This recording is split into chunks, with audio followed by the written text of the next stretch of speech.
देखते हैं question number 1 क्या है। चलिए इसका आंसर बताइएगा बच्चों, इस क्वेश्चन का रिप्लाई करिएगा,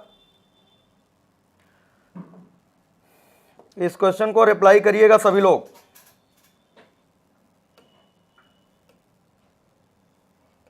इसका आंसर बताएं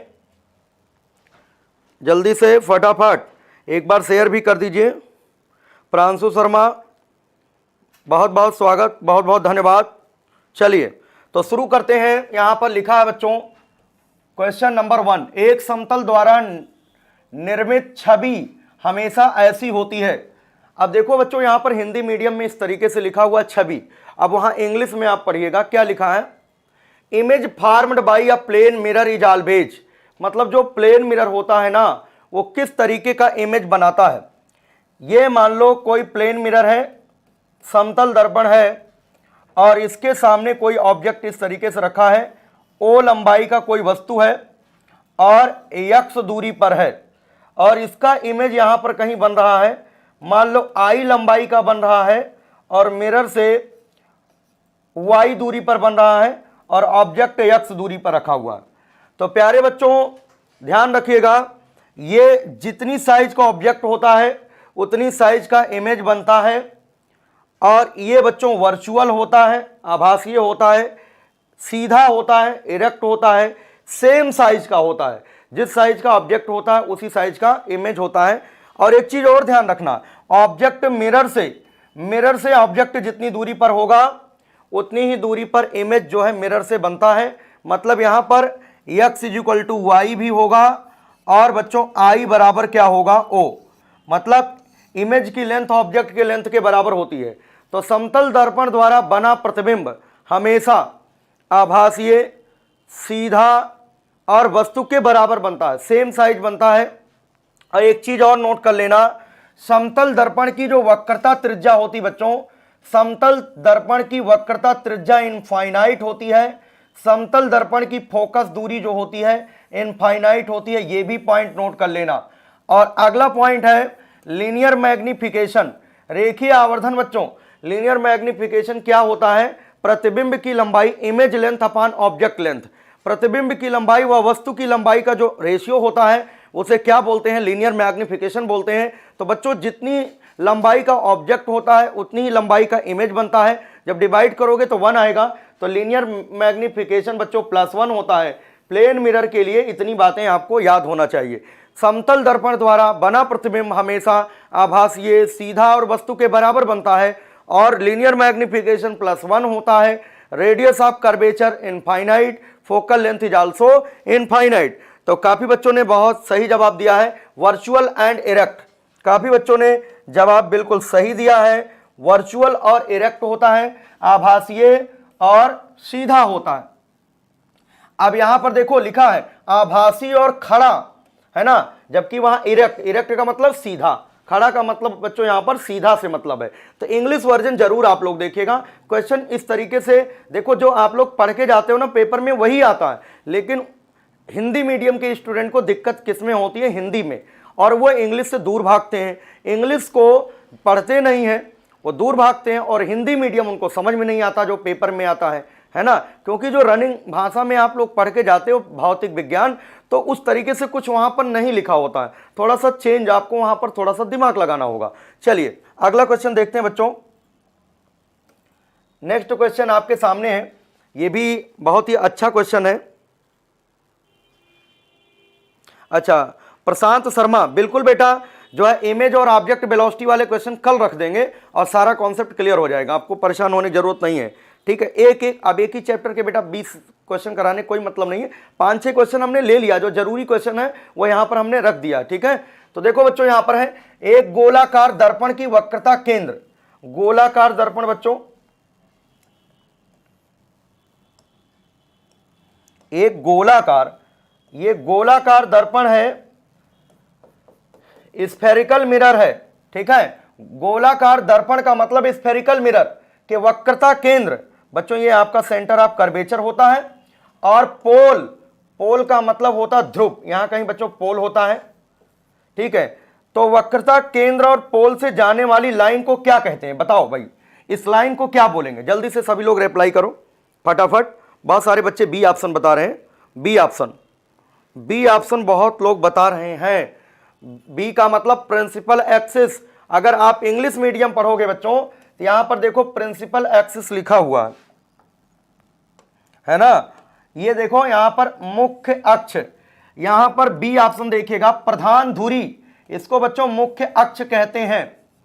क्या बोलते हैं? अगर आप हिंदी मीडियम केवल पढ़ोगे तो क्वेश्चन नहीं कर पाओगे, क्योंकि प्रधान धुरी आप नहीं सुने होंगे, लेकिन मुख्य अक्ष का तो नाम सुना ही होगा कि भाई सेंटर ऑफ कर्वेचर और प्रिंसिपल पोल से जाने वाली जो लाइन होती है उसको क्या बोलते हैं? प्रिंसिपल एक्सिस कहते हैं, मुख्य अक्ष कहते हैं। ठीक है, वेरी गुड बच्चों, वेरी गुड, स्वागत है सभी का, शेयर करते रहना बच्चों।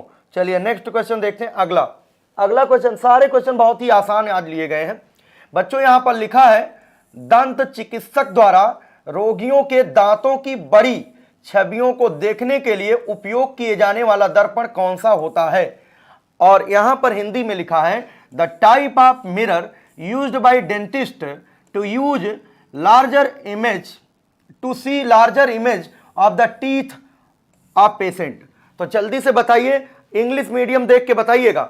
मतलब डेंटिस्ट द्वारा उपयोग में लाया जाने वाला जो मिरर होता है बच्चों, कॉन्केव मिरर होता है। यहां से तो क्लियर हो गया, लेकिन हिंदी में देखो कितना कठिन लिखा है, नतोदर लिखा है। अब नतोदर गड़बड़ कर जाता है, इसका मतलब होता बच्चों अवतल। नतोदर का मतलब अवतल होता है, उन्नतोदर का मतलब होता है उत्तल होता है ना। ये भी आपको हिंदी याद रखनी है। नतोदर अवतल होता है और उन्नतोदर जो होता है उसको उत्तल बोलते हैं। फिलहाल यहां पर कॉनकेव। एक क्वेश्चन और नोट कर लेना, सेविंग मिरर कौन सा होता है? एक क्वेश्चन और नोट करना बच्चों, ठीक है, जल्दी से बताइए। सेविंग मिरर कौन सा होता है? दाढ़ी बनाने वाला दर्पण, यही वाला होता बच्चों। ठीक है, दाढ़ी बनाने वाला दर्पण, दाढ़ी, ठीक है, बनाने वाला या दाढ़ी बनाने में प्रयोग लाए जाने वाला दर्पण। ठीक है, शॉर्टकट में ऐसे लिख लो दर्पण, ये आपका होता बच्चों कॉनकेव। ये क्या होता है? कॉनकेव। एक क्वेश्चन और नोट कर लो, किस दर्पण का दृश्य क्षेत्र सबसे अधिकतम होता है? किस दर्पण का दृश्य क्षेत्र, फील्ड ऑफ विजन, दृश्य क्षेत्र अधिकतम, किस दर्पण का दृश्य क्षेत्र अधिकतम बच्चों जो है कॉन्वेक्स का होता है। कॉन्वेक्स का मतलब उत्तल दर्पण का होता है। उत्तल दर्पण का फील्ड ऑफ विजन, दृश्य क्षेत्र सबसे ज्यादा होता है। ये पॉइंट आप लोग नोट कर लें, ये दोनों पॉइंट नोट कर लेना। और एक क्वेश्चन ये हो गया। चलो आगे बढ़ते हैं अगले क्वेश्चन की ओर, है ना। नेक्स्ट क्वेश्चन बच्चों देखते हैं। अगला क्वेश्चन आपके सामने है, ठीक है, ये भी बेसिक क्वेश्चन है। देखो लिखा है दिए गए माध्यम युग्म के लिए, कि दिए गए माध्यम युग्म के लिए मतलब दो है ना, पेयर, आप अपवर्तन कोण की ज्या मतलब साइन, अपवर्तन कोण की ज्या से आपतन कोण की ज्या का अनुपात स्थिर है, इस सिद्धांत को क्या कहते हैं? अब थोड़ा सा इंग्लिश मीडियम जरूर पढ़ना, इंग्लिश में पढ़ो। देखो, the ratio of sine of angle of incidence to the sine of angle of refraction. देखो यहां पर इंसिडेंस का मतलब आपतन कोण होता वास्तव में, लेकिन यहां क्या लिखा है? अपवर्तन कोण पहले लिख दिया है ना, पहले अपवर्तन लिख दिया, जबकि वहां पर पहले लिखा एंगल ऑफ इंसिडेंस, साइन का मतलब ज्या, angle of incidence to the sine of angle of refraction is constant. ये आप लोगों को हमने पढ़ाया है, sine i upon sine r बच्चों ये कांस्टेंट होता है। अब बताओ इसको कौन सा रूल कहते हैं? जल्दी से बताओ फटाफट। काफी बच्चे बिल्कुल सही जवाब दे रहे हैं, प्यारा जवाब है आप सभी का। ऑप्शन नंबर बी बता रहे हैं, स्नेल्स लॉ, है ना, स्नेल का सिद्धांत बता रहे हैं। अच्छा थोड़ा सा हम और बताना चाहेंगे इसमें, जो बच्चों स्नेल का नियम होता है ये होता है sine i upon sine r बराबर बच्चों कांस्टेंट या एन लिख दो। एन का मतलब होता है रिफ्रैक्टिव इंडेक्स, मतलब अपवर्तनांक होता है। और इसी एन को बच्चों क्या लिख सकते हो? n2 अपान n1 लिख सकते हो, है ना। और ये इसे क्या लिख सकते हो? जैसे n बराबर होता c अपान v। देखो ध्यान से समझिएगा, रिफ्रैक्टिव इंडेक्स n बराबर होता C/V, तो यहां से बच्चों N2/N1 बराबर क्या हो जाएगा V1/V2। V1 क्या है, पहले माध्यम में प्रकाश की चाल है, V2 क्या है, दूसरे माध्यम में प्रकाश की चाल है। तो इसे बच्चों V1/V2 लिख सकते हैं। या अब देखो, जब प्रकाश एक माध्यम से दूसरे माध्यम में जाता है, अर्थात जब लाइट का रिफ्रैक्शन होता है, जब प्रकाश का अपवर्तन होता है, तो प्रकाश के सभी कैरेक्टरिस्टिक्स चेंज हो जाते हैं, प्रकाश के सभी अभिलक्षण बदल जाते हैं, केवल प्रकाश की फ्रीक्वेंसी में कोई बदलाव नहीं होता है। तो लिख लो, प्रकाश के अपवर्तन की घटना में अपरिवर्तित रहने वाली राशि, उसका नाम नोट करो फ्रीक्वेंसी। फ्रीक्वेंसी का मतलब आवृत्ति। जब प्रकाश एक माध्यम से या जब तरंग एक माध्यम से दूसरे माध्यम में जाए तो कौन सी भौतिक राशि, कौन सी भौतिक मात्रा अपरिवर्तित रहती है, उसका नाम है फ्रीक्वेंसी। फ्रीक्वेंसी का मतलब आवृत्ति, याद रखना। तो यहां पर बच्चों ये λ1/λ2 होता है। तो ये इतना बड़ा रिलेशन भी आप याद रख सकते हैं न्यूमेरिकल प्रॉब्लम के लिए। ये सब स्नेल्स लॉ है, सभी को कहते हैं स्नेल का नियम। क्लियर है सभी लोगों को, कोई डाउट नहीं होना चाहिए बच्चों। अगर आपको समझ में आ रहा है तो जरूर आप लोग यस लिखें, ठीक है। अगर आपको समझ में आ रहा है तो यस लिखें। ये सारे पॉइंट इंपॉर्टेंट है, और सबसे इंपॉर्टेंट पॉइंट अभी हमने बोल दिया, जो कि बोर्ड पर हमने लिखा नहीं, आप लोग नोट कर लो। क्या? अपवर्तन की घटना में अपरिवर्तित रहने वाली भौतिक राशि, उसका नाम लिखो फ्रीक्वेंसी। हर बार एग्जाम में आता है, आवृत्ति होगा, ठीक है। चलो आगे बढ़ते हैं, नेक्स्ट क्वेश्चन बच्चों। अगला क्वेश्चन देखो, ये क्वेश्चन आप लोग ऐसे ही बता सकते हो, ऐसे ही बता सकते हो, ठीक है। जल्दी से बताओ बच्चों, फटाफट, ठीक है। दिख रहा होगा बेटा, अगर ध्यान से आप देखोगे तो आपको दिखेगा। समतल दर्पण की फोकल लंबाई, समतल दर्पण की फोकल लंबाई पूछा गया है, मतलब focal length of plane mirror. जल्दी बताओ बच्चों फटाफट, अभी हमने नोट कराया था पहले ही। क्या आंसर होगा, जल्दी बताओ, फटाफट बताओ बच्चों, ठीक है। चलिए वेरी गुड बच्चों, ऑप्शन नंबर सी होगा, ऑप्शन नंबर सी होगा, मतलब इनफाइनाइट, इन्फिनिटी। इन्फिनिटी का मतलब अनंत। चलिए नेक्स्ट क्वेश्चन देखते हैं। अगला है, ये क्वेश्चन अच्छा है, यहां पर बहुत ही इंपॉर्टेंट है। ह्यूमन आई से सवाल लिया गया है, और ये ध्यान रखो बच्चों, ह्यूमन आई का ये जो चैप्टर है ना, ये बहुत बेसिक है, और इससे एक क्वेश्चन आने की संभावना रहती है। कोई भी प्रतियोगी परीक्षा हो, सभी में जो है ह्यूमन आई जरूर पूछ लेता है, क्योंकि उनको पता है स्टूडेंट इस चैप्टर को इग्नोर कर देता है, तो इसलिए उससे जरूर पूछते हैं। यहां पर आंख का, पहले हिंदी में हम पढ़ के सुनाएंगे आपको। आंख का आधी, देखिए लिखा, आंख का आधी पट्ट, और ब्रैकेट में लिखा है यहां पर आंख का अक्षिपट्ट लिखा है, ठीक है। नेत्र पटल, यहां नेत्र पटल है। अब इससे समझ में नहीं आ रहा क्या लिखा, हिंदी से तो समझ में नहीं आया क्या लिखा, कि भाई अक्षिपट्ट क्या होता है, नेत्र पटल क्या होता, समझ में नहीं आ रहा। अब देखो, अगर आप इंग्लिश में पढ़ते हो तो आपको समझ में आएगा कि retina of the I is, मतलब जो रेटिना होता है वो क्या है। अब ऑप्शन को पढ़ेंगे बच्चों। प्रकाश का संवेदन पटल होता है, लाइट सेंसिटिव स्क्रीन होती है, लेंस होता है, ऑब्जेक्ट होता है, अपर्चर होता है। तो आप लोग कॉमन सेंस लगा के इसका उत्तर दे सकते हो, है ना। कॉमन सेंस लगा के बताइए फटाफट। तो आंख का अक्षिपट्ट, ये आंख का अक्षिपट्ट यानी नेत्रपटल मतलब रेटिना। रेटिना क्या होता है, एक प्रकाश सुग्राही परत होती है बच्चों, ठीक है। एक क्या होती है, प्रकाश सुग्राही लेयर होती है, जहां पर इमेज बनता है। समझ गए बात कि नहीं, एक पर्दा होता है, स्क्रीन होता है। इसका मतलब ऑप्शन नंबर 1 राइट ऑप्शन होगा। जितने बच्चे ऑप्शन नंबर ए बता रहे हैं उनका बिल्कुल सही है, प्यारा जवाब है, शानदार। तो ये ऑप्शन ए होगा, लाइट सेंसिटिव स्क्रीन होती है, रेटिना जो होती है। अच्छा, रेटिना पर जो इमेज बनता है बच्चों, है ना, रेटिना पर जो इमेज बनता है वो रियल होता है और जो है इन्वर्टेड होता है, लेकिन ब्रेन उसे डिटेक्ट करता है सीधा इमेज।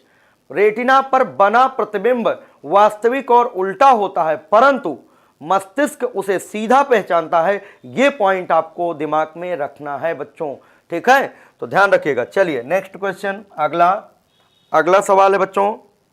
नेक्स्ट क्वेश्चन, स्वागत है सभी बच्चों का, बहुत बहुत स्वागत। जितने विद्यार्थी जुड़ चुके हैं सबका बहुत बहुत स्वागत और अभिनंदन है। एक बार बच्चों सभी लोग शेयर कर दो, है ना, इस वीडियो के लिंक को शेयर कर दो हर जगह, ठीक है। सत्यम तिवारी बेटा रेटिना के बारे में बहुत बता दिया है। आप ऑप्टिक्स जो है प्रकाशिकी देखिए प्लेलिस्ट में जाकर के, हमने पूरा एक लेक्चर पढ़ाया है ह्यूमन आई का, तो आप अच्छे से देखिएगा, वहां समझ में आ जाएगा। ठीक है, चलिए यहां पर बच्चों तार की प्रतिरोधकता, पहले हिंदी मीडियम वाले स्टूडेंट देखें, यहां पर प्रतिरोधकता, वैसे बेसिकली प्रतिरोधकता को रजिस्टिविटी हम लोग पढ़े हैं, है ना, जो हमारी किताब में लिखा रहता है वो प्रतिरोधकता को रजिस्टिविटी लिखा रहता है, और इसे ही विशिष्ट प्रतिरोध कहते हैं। अगर हिंदी मीडियम से पढ़ोगे ना तो अलग कोई आंसर टिक करके आओगे, और अगर इंग्लिश मीडियम बच्चों पढ़ के जाओगे ना, इंग्लिश मीडियम अगर आपने पढ़ लिया धोखे से तो आपके जो है क्वेश्चन सही हो जाएंगे, और इंग्लिश मीडियम से अगर आप करते हो, हिंदी मीडियम से करते हो तो आप आंसर गलत कर दोगे, क्योंकि बच्चों प्रतिरोधकता मतलब विशिष्ट प्रतिरोध। विशिष्ट प्रतिरोध ना तो लंबाई पे डिपेंड करता है ना तो एरिया पर डिपेंड करता है ना, तो चालक के केवल नेचर पर रो जो प्रतिरोधकता होती है बच्चों, जो रो होता है तो दो बातों पर डिपेंड करता है, एक नेचर ऑफ मटेरियल, पदार्थ की प्रकृति पर, रो जो है पदार्थ की, अभी इंग्लिश मीडियम की ओर चलेंगे हम, ठीक है, पदार्थ की प्रकृति पर, और दूसरा बच्चों टेम्परेचर पर। ये जो रो होता है, रो का मतलब प्रतिरोधकता, ये प्रतिरोधकता है, रजिस्टिविटी, रजिस्टिविटी डिपेंड करती केवल दो बातों पर, और ये चालक की लंबाई, लंबाई, ठीक है, क्षेत्रफल मतलब आकृति आकार पर निर्भर नहीं करेगी, निर्भर नहीं करेगी, इन बातों पर ध्यान रखिएगा। तो अगर हिंदी मीडियम के अकॉर्डिंग देखें तो उसके अनुप्रस्थ काट के क्षेत्रफल से स्वतंत्र होती है, तो हमारे प्यारे बच्चे जो है सी ऑप्शन टिक करके चले आएंगे। लेकिन वो इंग्लिश मीडियम नहीं पढ़ेंगे कि यहाँ गलती से उन्होंने प्रतिरोधकता लिख दिया है ना, ट्रांसलेशन में उनको प्रॉब्लम आई होगी जिन्होंने पेपर ये बनाया होगा, और बच्चों वहाँ लिखा रेजिस्टेंस।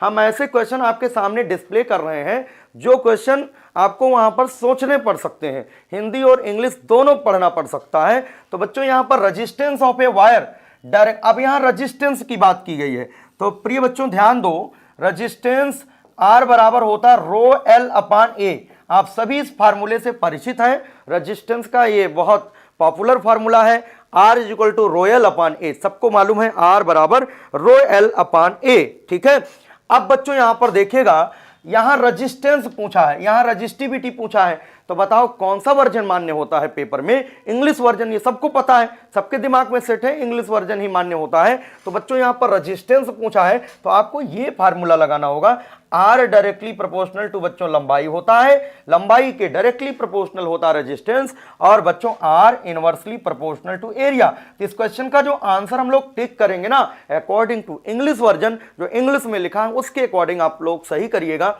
तो आर व्युत्क्रमानुपाती ए मतलब resistance of a wire directly proportional to area of cross section, गलत लिखा बच्चों, ये चीज गलत है। Inversely proportional to its area of cross section, तो option number B right option होगा, है ना। तो आपने देखा कि इंग्लिश मीडियम से बी ऑप्शन सही हो रहा है, हिंदी मीडियम से सी हो रहा है, लेकिन कौन सा आंसर सही होगा? जो इंग्लिश मीडियम वाला है वही सही माना जाएगा। बिल्कुल बेटा, बिल्कुल, पेपर का फॉर्मेट ही तो पढ़ाया जा रहा है ना, पेपर में किस तरीके से लिखा मिल सकता है, क्या सावधानियां बरतनी है आपको क्वेश्चन को अटेम्प्ट करते समय, वही चीज आपको इस समय सिखाया जा रहा है।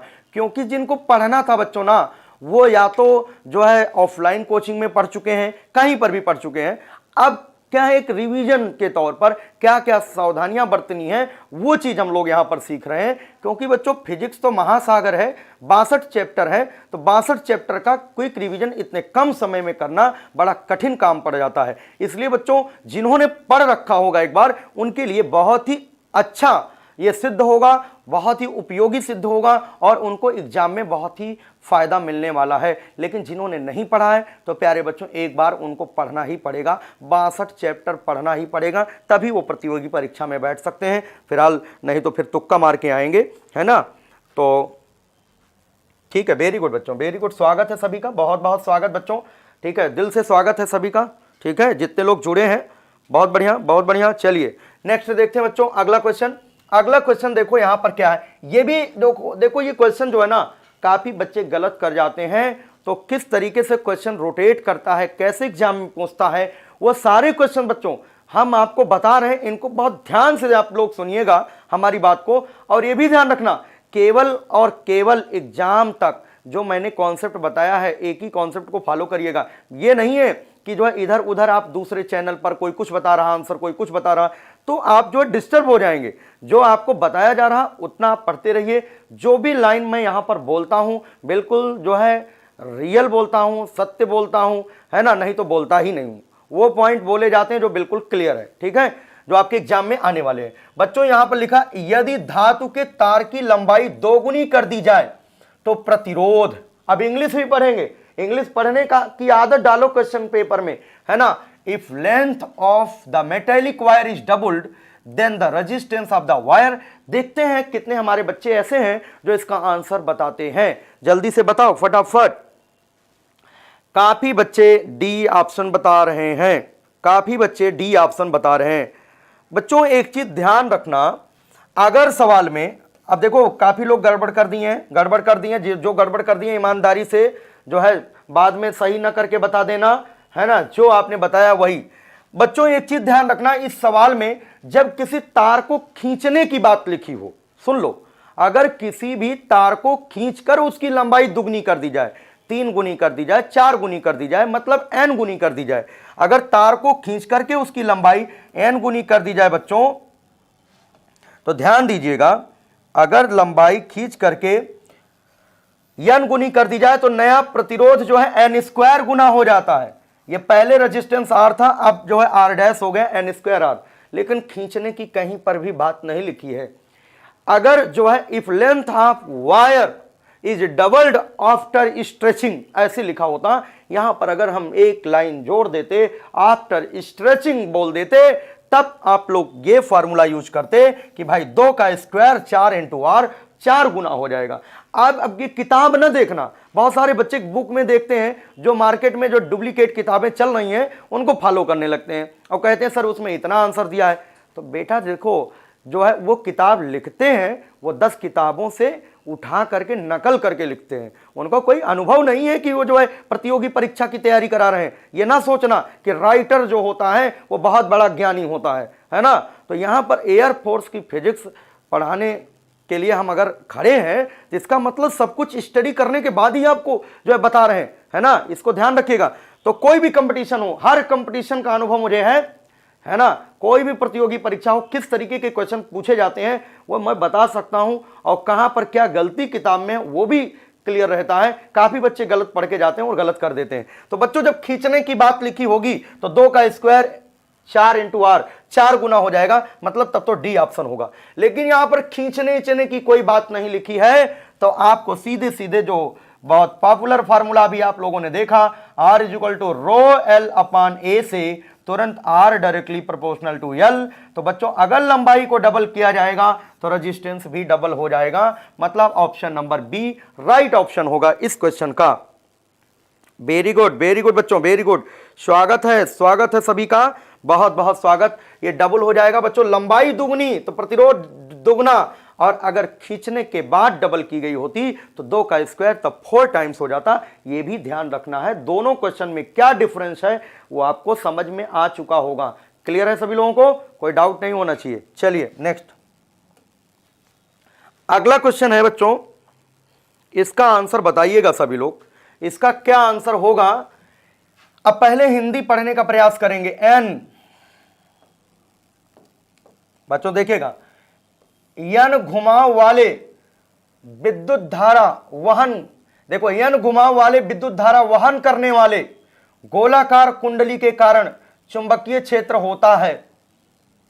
अब देखो इधर हिंदी में क्या लिखा, इंग्लिश में, the magnetic field due to current carrying circular coil having N turns. इधर देखो बच्चों, अगर ये मान लो कोई करंट कैरिंग कॉइल है और इसकी रेडियस मान लो R है, इसके सेंटर पर बच्चों मैग्नेटिक फील्ड होती है B, बराबर होता है μ0/2 I/R होता है, ये सब जानते हैं। अगर इस कॉइल में n टर्न्स होते तो बच्चों मैग्नेटिक फील्ड हो जाती μ0/2 और ये हो जाता NI/R, μ0/2 NI/R हो जाता। ये बताओ अगर सिंगल टर्न है तो इतनी मैग्नेटिक फील्ड है और n टर्न्स आ गए तो n से मल्टीप्लाई हो गया ना। तो जितनी मैग्नेटिक फील्ड एक टर्न की वजह से सेंटर पे होती है, अगर उस कॉइल में n टर्न्स हो, n घुमाव हो, n फेरे हो, तो बच्चों मैग्नेटिक फील्ड जो है n टाइम्स हो जाती है। ठीक है, बहुत सारे बच्चे ऑप्शन नंबर बी बता रहे हैं, वेरी गुड बच्चों। n times as large as that produced by a single turn, अगर ये आप पढ़ेंगे तो आपको समझ में आ जाएगा। n बार के रूप में बड़ी मात्रा में एकल बारी द्वारा उत्पादित, मतलब ऑप्शन बी। हिंदी तो समझ में नहीं आएगा, अगर इसको पढ़ोगे इंग्लिश में समझ में आ जाएगा कि भाई सिंगल टर्न की वजह से सेंटर पे जो मैग्नेटिक फील्ड होगी उसका n टाइम्स होगा। अगर इसमें n फेरे होंगे तो ऑप्शन बी जो है राइट ऑप्शन होगा। उम्मीद है आप सभी को समझ में आ रहा होगा और कॉन्सेप्ट भी समझ में आ रहा होगा। ऐसे ही क्वेश्चन आपके एग्जाम में लिखे मिल जाते हैं और आपको ये लगता है कि हमने पूरा कोर्स पढ़ लिया, लेकिन कुछ भी समझ में नहीं आया कि जो है इसमें जो हमने तैयारी किया था उसमें से कोई क्वेश्चन नहीं आया, जबकि उसी जो आपने तैयारी किया उसी में से पेपर पूछा जाता, बाहर से नहीं पूछा जाता। चलो आगे देखते हैं, अगला क्वेश्चन है। चलिए वेरी गुड। अगला है बच्चों लघु पथित, मतलब शॉर्ट सर्किट यहां लिखा है के समय परिपथ में बिजली या विद्युत, इंग्लिश पढ़ो, इंग्लिश पढ़िएगा सभी लोग। At the time of short circuit, जब शॉर्ट सर्किट होता बच्चों, शॉर्ट सर्किट का मतलब क्या होता है ये हम आपको बता दें पहले। शॉर्ट सर्किट का मतलब बच्चों होता है, शॉर्ट सर्किट अगर है तो समझ जाना एक्सटर्नल रेजिस्टेंस जीरो हो जाता है, बाह्य प्रतिरोध बच्चों शून्य हो जाता है। तो क्या पूछा गया, in the circuit reduces substantially, does not change, increases heavily, और यहां पर हिंदी देखना, भरपूर कम कर देता है, नहीं बदलता है, अत्यधिक बदलता है, ठीक है, अत्यधिक बढ़ता है और लगातार बढ़ता है। बताइए फटाफट बताइए कि इसका क्या आंसर होगा। जब रेजिस्टेंस जीरो हो जाएगा तो बताओ धारा के मार्ग में रुकावट अगर जीरो हो गया तो बताओ करंट जो है बड़ी तेजी से हाई करंट फ्लो करेगी। शॉर्ट सर्किट का मतलब जीरो रेजिस्टेंस होता है, शॉर्ट सर्किट का मतलब जीरो रेजिस्टेंस होता है बच्चों। तो इसका मतलब इसका ऑप्शन होगा ये आपका इंक्रीजेज हैविली, मतलब अत्यधिक बढ़ता है, option number C right option होगा। मतलब शॉर्ट सर्किट में जीरो रेजिस्टेंस आता है तो करंट बड़ी तेजी से हाई करंट जो है फ्लो कर जाती है। ओपन सर्किट की बात करते हैं, अगर ओपन सर्किट की बात करें, ओपन सर्किट खुला परिपथ, खुला परिपथ का मतलब प्रतिरोध इनफाइनाइट, ये भी ध्यान रखना, प्रतिरोध इनफाइनाइट मतलब बिजली, करंट मतलब विद्युत, करंट आई का मान तब जीरो होगा, तब कोई करंट फ्लो नहीं करेगी अगर ओपन सर्किट है। ठीक है, ओपन सर्किट है। क्लियर हो गया होगा सब लोगों को। चलो नेक्स्ट देखते हैं, अगला सवाल। सारे अच्छे सवाल हैं, इस क्वेश्चन को बताइएगा, बहुत ही अच्छा सवाल है, ये इंपॉर्टेंट है, ये आपके परीक्षा में आ सकता है, इसको पढ़िएगा। चलो जो है क्वेश्चन को पढ़ते हैं।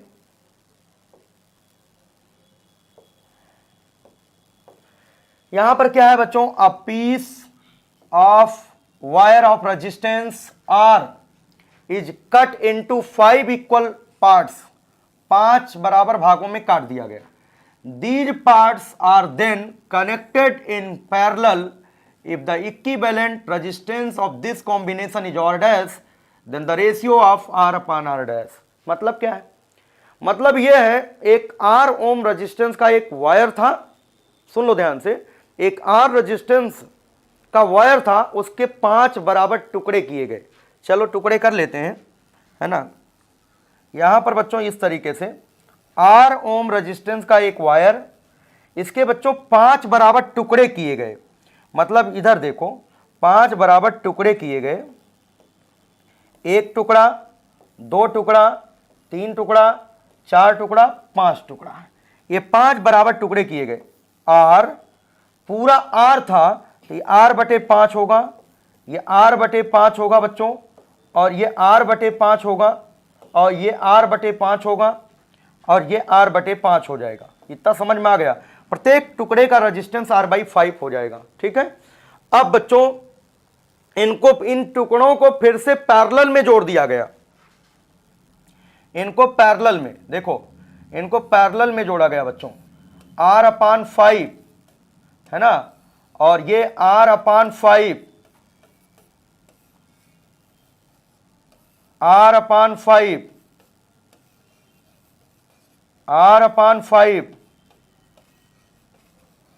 R/5 कितने हुए? 1 2 3 4 5, इनको पैरेलल में जोड़ दिया गया।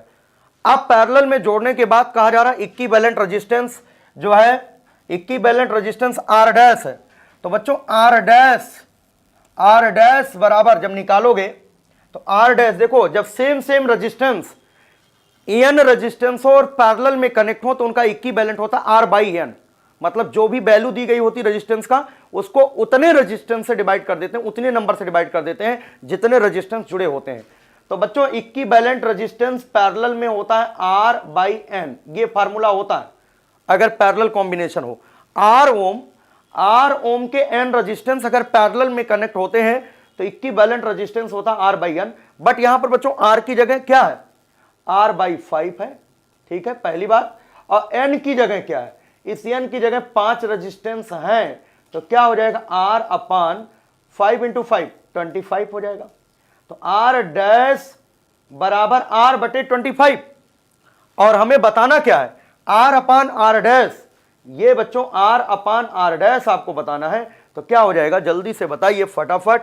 R/R डैश बताना है, ना कि R डैश/R। तो R/R डैश बराबर हो जाएगा बच्चों 25 आंसर आएगा, ठीक है। वेरी गुड बच्चों, वेरी गुड। ये आपका आंसर क्या होगा? आंसर जो है डी हो जाएगा 25, ठीक है। चलिए समझ में आ गया होगा सब लोगों को, अच्छा क्वेश्चन था। चलिए अगला सवाल देखते हैं बच्चों। यहां पर इसमें थोड़ा सा आपको यहां पर करेक्शन एक करना है। यहां पर जो रियल लिखा है ना, यहां पर वर्चुअल लिख लो। यहां पर बच्चों वर्चुअल मतलब आभासीय। अगर मैग्निफिकेशन बच्चों m का मान +1.5 है तो m का मान +1.5, प्लस का मतलब वर्चुअल इमेज, और 1.5 का मतलब 1 से बड़ा, मतलब इमेज की साइज ऑब्जेक्ट की साइज से बड़ी होगी। Size of image greater than size of object, और इमेज कैसा होगा बच्चों? Virtual image. Option number B होगा। लीनियर मैग्निफिकेशन, ठीक है। चलिए इसका आंसर बी होगा। m बराबर +1.5 है ना, तो प्लस का मतलब वर्चुअल इमेज। यहां पर बच्चों यहां आभासीय लिख दो, ये आभासीय है ना, ये आभासीय हो जाएगा। तो आभासीय हो जाएगा, इस पॉइंट का समझना। प्रतिबिंब का आकार वस्तु के आकार से बड़ा होगा और आभासीय इमेज होगा। ऑप्शन नंबर बी होगा अगर m का मान +1.5 है। m का मान 1.5 है, ठीक है। चलिए आगे बढ़ते हैं बच्चों, नेक्स्ट क्वेश्चन, ठीक है। ये क्वेश्चन अच्छा है, इसको भी देखिएगा, बहुत बढ़िया सवाल है। जैसे हमने बताया था, जब प्रकाश एक माध्यम से दूसरे माध्यम में जाता है, एक मीडियम से दूसरे मीडियम में जाता है, तो प्रकाश के सभी अभिलक्षण बदल जाते हैं। जैसे वेलोसिटी बदल जाती है, वेवलेंथ बदल जाता है। लेकिन प्रकाश का एक ऐसा अभिलक्षण है जो नहीं बदलता है, उसका नाम हमने अभी नोट कराया था, फ्रीक्वेंसी। बट बच्चों यहां पर देखो क्या है सवाल, यहां पर देखिएगा वायु में वेवलेंथ दिया गया है, मतलब यहां पर लैम्डा ए दिया गया बच्चों, लैम्डा ए दिया गया 750 नैनोमीटर, है ना। तरंग दैर्ध्य वाला एक प्रकाश 1.5 अपवर्तनांक, मतलब रिफ्रैक्टिव इंडेक्स दिया गया है 1.5, ठीक है, वाले कांच की स्लैब में प्रवेश करता है, ग्लास में जाता है। प्रकाश की तरंग दैर्ध्य लगभग अब कितना होगा, है ना। यहां पर लिखा the change in wavelength of light is approximately. जल्दी से बताइए। सबसे पहले बच्चों आपको निकालना है वेवलेंथ मीडियम में, उस माध्यम में वेवलेंथ कितना हो जाएगा। जब वायु से ग्लास में प्रवेश करेगा प्रकाश, तो वेवलेंथ ग्लास में पता करो कितना होगा बच्चों। यहां पर देखो लैम्डा m बराबर होता है लैम्डा a/n होता है, और लैम्डा a कितना है? लैम्डा a बच्चों 750 है, और n का मान कितना है? 1.5 है। तो पॉइंट हटाओगे 0, 15 से बच्चों ये 500 आएगा। 500 नैनोमीटर वेवलेंथ हो गया, मतलब लैम्डा मीडियम कांच में वेवलेंथ कितना पाया गया? 500 नैनोमीटर। अब आप बताएंगे कि क्या आंसर होगा। बहुत सारे बच्चे 500 नैनोमीटर बता रहे हैं। 500 नैनोमीटर बताने वालों की संख्या ज्यादा है। बट हम आपको बता दें, यहां पर बच्चों पूछा गया है the change in wavelength of light is approximately, मतलब प्रकाश की तरंग दैर्ध्य में लगभग परिवर्तन। ये लाइन आप नहीं पढ़ते हो इसलिए गलत हो जाता है। कितना चेंज हुआ भाई, पहले कितना था 750 था, अब कितना हो गया। जब लाइट एयर में था तो 750 था और जब ग्लास में पहुंच गया लाइट तो 500 हो गया। बताओ अप्रोक्सीमेट कितने का चेंज हुआ, बताओ तो जल्दी फटाफट। ऐसे गलत करके आओगे, एक लाइन का क्वेश्चन होगा और आप लोग जो है तुरंत टिक कर दोगे 500 नैनोमीटर और वहीं पर आपका गलत हो जाएगा।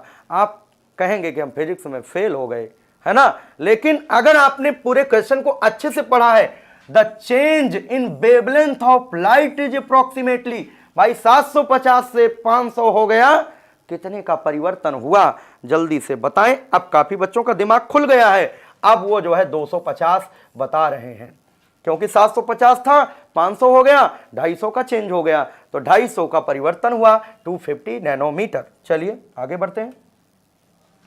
ठीक है, बहुत ही बढ़िया जो है क्वेश्चन था और ये 99% बच्चों का क्वेश्चन ये गलत हो जाता है एग्जाम में अगर आता है तो। ठीक है, चलिए नेक्स्ट, चलो बच्चों एक सर्किट का क्वेश्चन है, सर्किट के क्वेश्चन को करते हैं। सर्किट का क्वेश्चन है,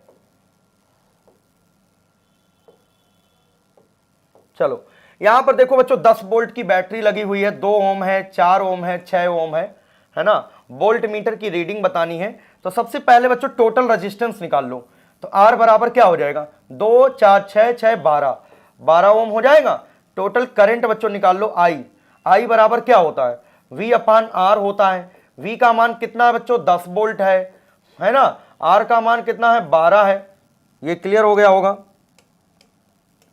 अब बच्चों अगर I का मान ये पता चल गया कितनी करंट इसमें जा रही है, कितनी करंट जा रही है पता चल गया।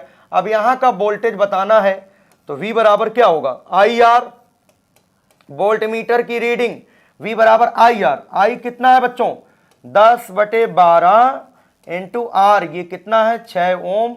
तो 6 के 6, 6 दूना 12, 2 1 के 2, 2 पंचे 10, कितना हो जाएगा बच्चों 5 वोल्ट। कितना आंसर आएगा, 5 volt. Option number C, option number C होगा। ठीक है, सी ऑप्शन। चलिए नेक्स्ट देखते हैं, अगला क्वेश्चन है, ये आपका स्प्रिंग से रिलेटेड है। बहुत बढ़िया सवाल है, ये हम करा भी चुके हैं, कई बार बता चुके हैं, है ना। आप देखेंगे, पिछले वीडियो देखेंगे तो आपको समझ में आएगा ये क्वेश्चन। यहां पर लिखा है बच्चों, work done in stretching a spring of constant के इज हाफ के एक्स स्क्वायर। हिंदी में इसको कहेंगे किसी स्प्रिंग को खींचने में किया गया कार्य हाफ के एक्स स्क्वायर है। नोट कर लो, हिंदी में किसी स्प्रिंग को खींचने में किया गया कार्य हाफ के एक्स स्क्वायर है। ठीक है, कितना खींचने में, एक्स दूरी तक। किसी स्प्रिंग को एक्स दूरी तक खींचने में किया गया कार्य हाफ के एक्स स्क्वायर है। तो the work done when above spring is stretched further from x to 2x, मतलब x से 2x खींचने में बताओ जो है कितना वर्क करना पड़ा होगा। बच्चों यहां पर x बराबर 0 से x बराबर x तक खींचने में कितना काम करना पड़ा, हाफ के एक्स स्क्वायर। इसको बच्चों u मान लो थोड़ी देर के लिए, क्या मान लिया, u। अब अगर x से 2x खींचना है तो एक काम करो, x बराबर 0 से x बराबर 2x तक खींचो। अब देखो कितना वर्क करना पड़ेगा, तो ये मान लो u डैश हाफ के, ठीक है, x की जगह बच्चों 2x का स्क्वायर कितना होगा 4x स्क्वायर। मतलब x बराबर 0 से x बराबर x तक खींचा तो हाफ के एक्स स्क्वायर वर्क करना पड़ा था, इतनी एनर्जी स्टोर थी। और बच्चों अगर x बराबर 0 से x बराबर 2x तक का निकाल लो तो हाफ के 4x स्क्वायर इतना वर्क करना पड़ा, मतलब इतनी एनर्जी स्टोर हुई। अब x से 2x निकालना है तो इसमें से बच्चों इसको घटा दो, क्योंकि x बराबर 0 से x बराबर x तक निकाल लिया, x बराबर 0 से x बराबर 2x का निकाल लिया। अब x बराबर x से x बराबर 2x का निकालना है तो इसमें से बच्चों इसको माइनस कर दो। तो माइनस करो जरा, हाफ के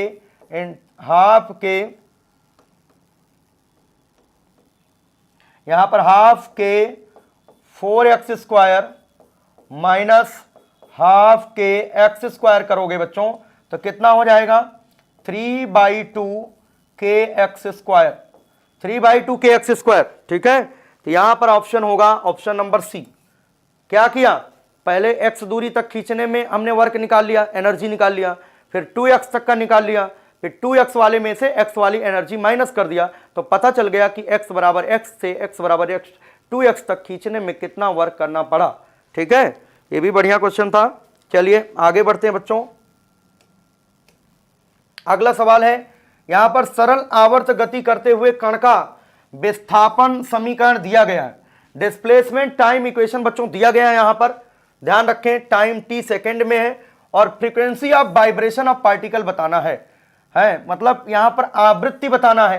तो एक चीज समझना, यहां पर इसको बच्चों अंदर मल्टीप्लाई कर दो तो कैसा आएगा, यहां पर y = 0.02 साइन बच्चों ये 100 पाई अंदर मल्टीप्लाई करो, 100 पाई t प्लस 100 पाई इंटू 0.005 ये लिख लिया। अब ये जो t के पहले है ना, ये जो t के पहले है इसको कहते हैं omega, omega T, sine omega T. तो बच्चों ये ओमेगा है, ओमेगा बराबर 100 पाई और ओमेगा बराबर 2 पाई n होता है, 2 पाई n बराबर 100 पाई। बच्चों यहां से पाई से सॉरी ये पाई से पाई कैंसिल होगा, पाई से पाई कैंसिल होगा, 2 से ये कितना होगा 50 होगा, तो n बराबर कितना आएगा 50 हर्ट्ज। कितना आ जाएगा 50 हर्ट्ज। ठीक है, वेरी गुड बच्चों, काफी लोगों का सही है, ऑप्शन नंबर बी होगा। ठीक है, चलिए नेक्स्ट देखते हैं अगला सवाल। अगला क्वेश्चन बताइएगा आप सभी लोग। यहां पर लिखा है, एक धारावाही वृत्ताकार कुंडली के केंद्र पर चुंबकीय क्षेत्र B0 हो, तो धारावाही कुंडली के केंद्र पर मैग्नेटिक फील्ड B0 और B0 का फॉर्मूला होता है बच्चों μ0/2 I/r। इतना तो जानते हो। धारावाही कुंडली के केंद्र पर मैग्नेटिक फील्ड का जो फॉर्मूला होता है वो बच्चों ये होता है। अब यहां से जो मैग्नेटिक फील्ड है ना वो त्रिज्या के इनवर्सली प्रोपोर्शनल है।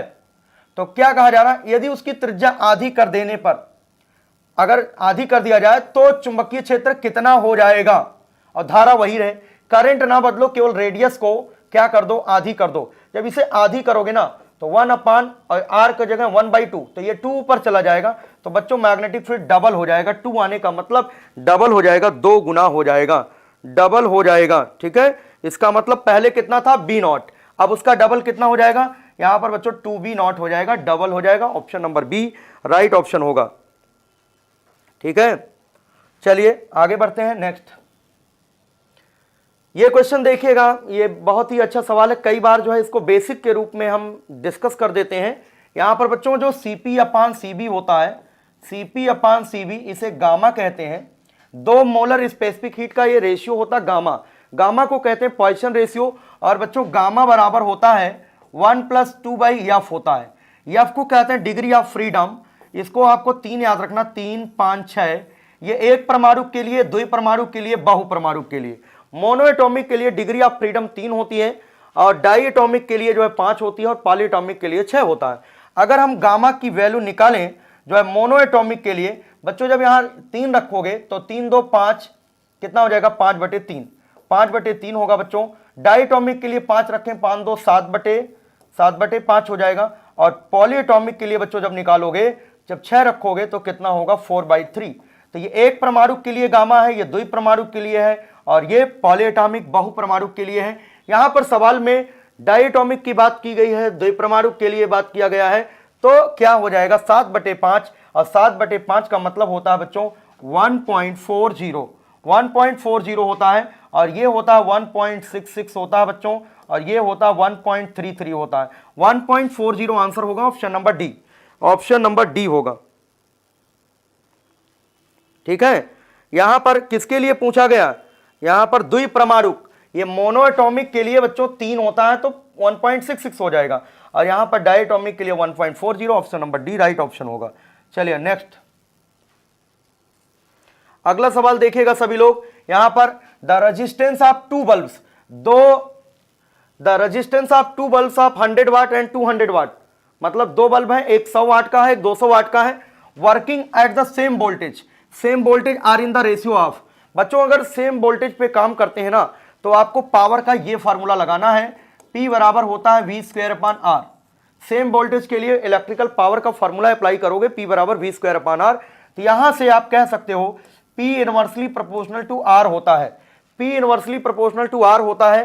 तो प्यारे बच्चों यहां से P1/P2 अगर बात करें तो ये हो जाएगा R2/R1। ठीक है, P1/P2 बराबर R2/R1। तो यहां से R1/R2 की अगर चर्चा करें तो ये हो जाएगा आपका P2/P1 आंसर आएगा। P2 का मतलब बच्चों ये है 200/100। 200/100 कितना होगा? 2:1। ऑप्शन नंबर बी सही होगा। ठीक है, सेकेंड ऑप्शन राइट होगा। ठीक है, तो हमें बताना क्या था? R1/R2 उन बल्बों के प्रतिरोधों का अनुपात। तो R1/R2 बराबर P2/P1 करना। P2 का मान 200 है और P1 का मान 100 है, 200/100। ये ऑप्शन नंबर बी। चलो ठीक है, समझ में आ रहा होगा आप सभी लोगों को। अगला क्वेश्चन बच्चों यहां पर, हाउ मच टाइम, ठीक है, 32 kilogram of radioactive material will be reduced to 1 kilogram if half life of the material is 4 second. मतलब क्या है? 4 सेकेंड अर्धायु वाला। सवाल में टी हाफ दिया गया है 4 सेकेंड।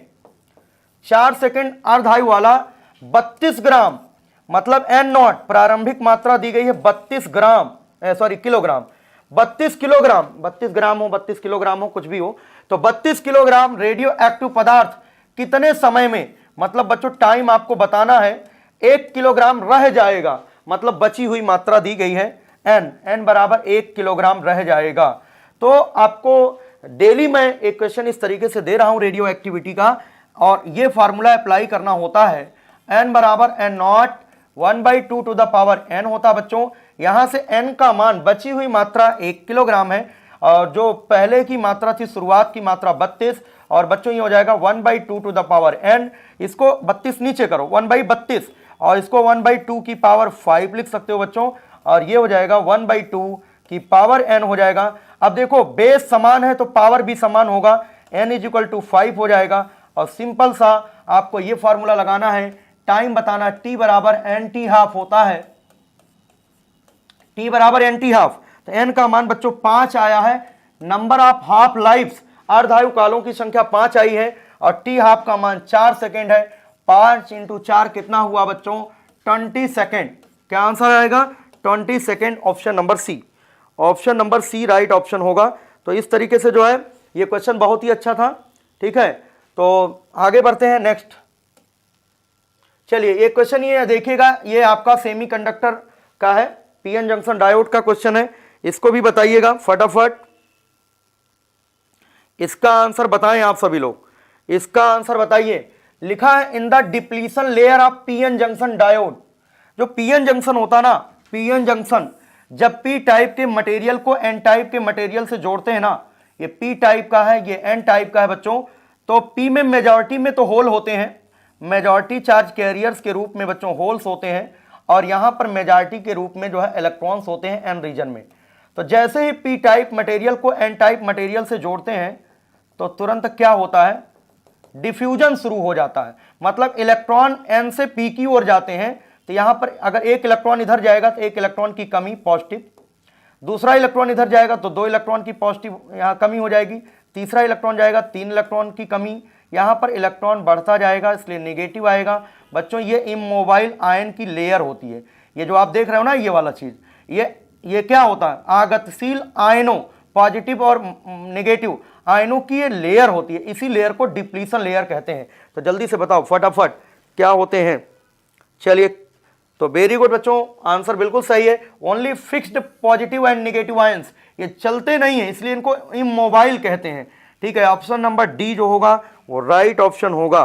डी ऑप्शन जो है बिल्कुल सही होगा। ठीक है, चलिए अच्छा क्वेश्चन था ये। नेक्स्ट देखते हैं, इसका आंसर बताएं आप सभी लोग, इसको सोचिए, इस क्वेश्चन के बारे में बताइए। यहां पर देखो बच्चों क्या है, अभी तक जो हम लोग चर्चा कर रहे थे वो डायामीटर के सिरों के अबाउट हम लोग रेजिस्टेंस फाइंड आउट कर रहे थे। आज का सवाल कुछ अलग है। यहां पर बच्चों 8 ओम रेजिस्टेंस है। देखिए 8 ओम रेजिस्टेंस को एक वृत्त के रूप में मोड़ा गया है। अगर बच्चों ये डायामीटर के सिरों पर बताना होता, अगर यहां पर बताना होता, तब तो आप आसानी से बता देते कि भाई ये 4 ओम होगा और ये 4 ओम होगा और 4 और 4 समांतर में होंगे, तो 4 4 का कितना हो जाएगा, सीधे सीधे 2 ओम इक्विवेलेंट आ जाएगा।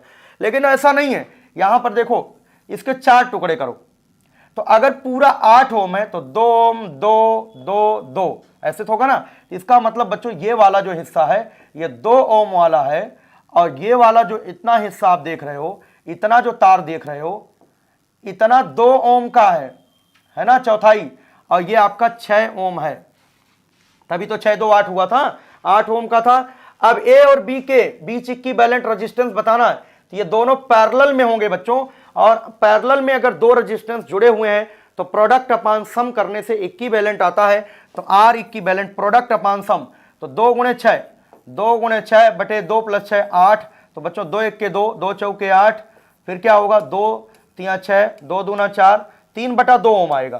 कितना आंसर आएगा, 3 बटे 2, 3/2, 3/2, वेरी गुड, ठीक है, 3/2 आएगा आंसर। इसका समझ में आ गया होगा भाई, पूरा 8 ओम था तो चौथाई हिस्सा तो 2 ओम, बाकी बचा 6, ये दोनों कैसे हो जाएंगे, ए और बी के बीच इक्विवेलेंट बताना है, तो 2 और 6 कैसे होंगे, समांतर में, समांतर में प्रोडक्ट अपान सम करो,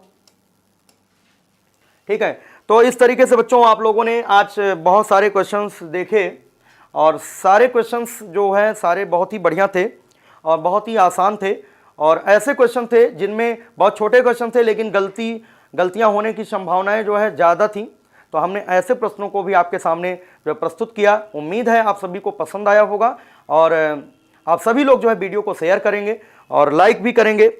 अगर जो है आपको अच्छा लगा तभी लाइक करिएगा, है ना, अगर अच्छा नहीं लगा तो कोई बात नहीं है, और शेयर तो आप लोग कर ही देते हो, अब इस समय तो शेयर कर ही रहे हो, ठीक है, उसकी बात ही नहीं है। तो प्यारे बच्चों, इसी तरीके से इसी क्रम में अगले सीरीज को, अभ्यास सीरीज का अगला टेस्ट हम कल लेकर के आपके समक्ष प्रस्तुत होंगे, ठीक है।